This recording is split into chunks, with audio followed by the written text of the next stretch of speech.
Hola, bienvenidos a Kaizen. En este segundo capítulo vamos a ver la frontera de posibilidades de producción.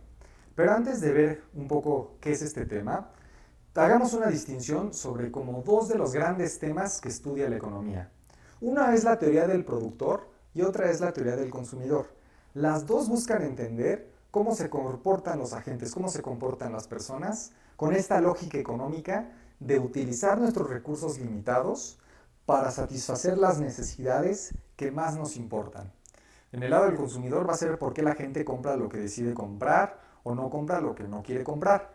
Y en el lado del productor será cómo los productores utilizan sus pocos recursos que tienen para producir y los destinan a la producción que los pueda hacer más ricos.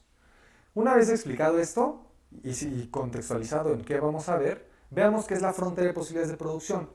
Cuando una persona produce, utiliza tres tipos de recursos. Uno de ellos les llamamos tierra. Con tierra nos referimos a cualquier recurso natural que sirva para la producción. Hectáreas de tierra, semillas, lagos, cualquier tipo de recurso natural que sirva para la producción. También está el trabajo. Con trabajo nos referimos a las horas hombre empleadas en la producción, el número de trabajadores que tienes y el número de horas que trabajan esos trabajadores.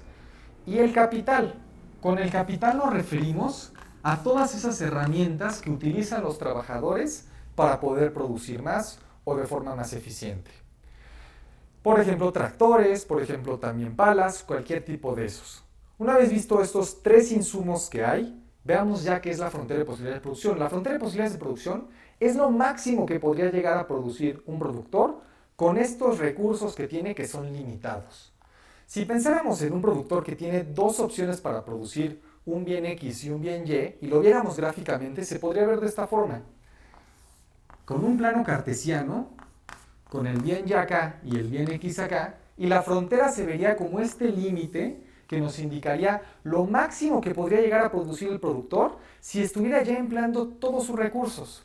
Cualquier punto dentro de la frontera, por ejemplo este de acá, sería una canasta de producción o una combinación del bien Y del bien X, es decir, aquí en este punto estás produciendo esto del bien Y y esto del bien X, y veríamos que si estás dentro de la frontera es ineficiente. ¿Por qué?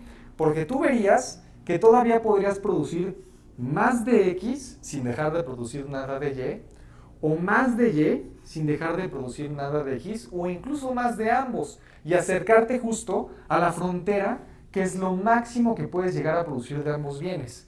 Justo por eso, a diferencia de este punto que sí es posible, pero es ineficiente, cualquier punto que esté sobre la frontera, cualquiera, va a ser un punto que también va a ser posible y que sí va a ser eficiente porque te estás acabando los recursos.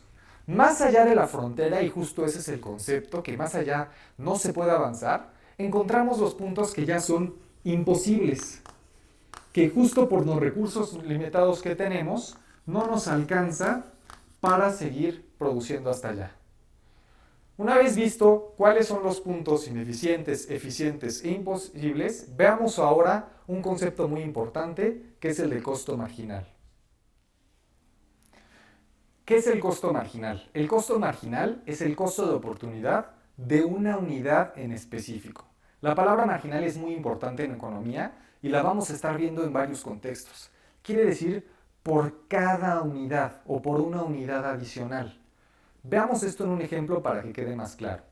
Si un productor tuviera dos opciones para producir con los recursos con los que cuenta, suponemos que cuenta con hectáreas de tierra para producir, digamos que puede producir un bien Y, manzanas, y un bien X, peras.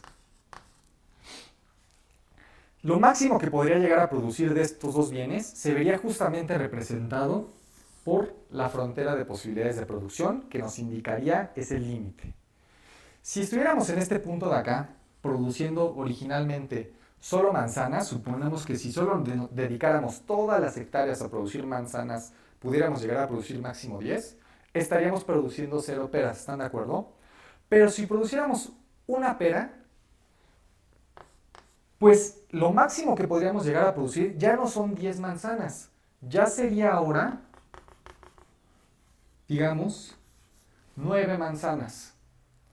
Si nosotros dijéramos, bueno, vamos a producir ahora una segunda pera,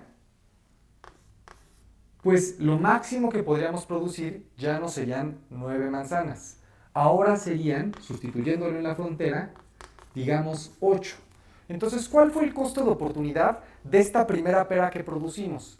Pues bueno, al producir esa pera, nos perdimos la oportunidad de producir esa 10ª manzana y ya solo llegamos a 9. Entonces, ¿cuánto nos costó producir esta primera pera? ¿Cuál fue su costo de oportunidad?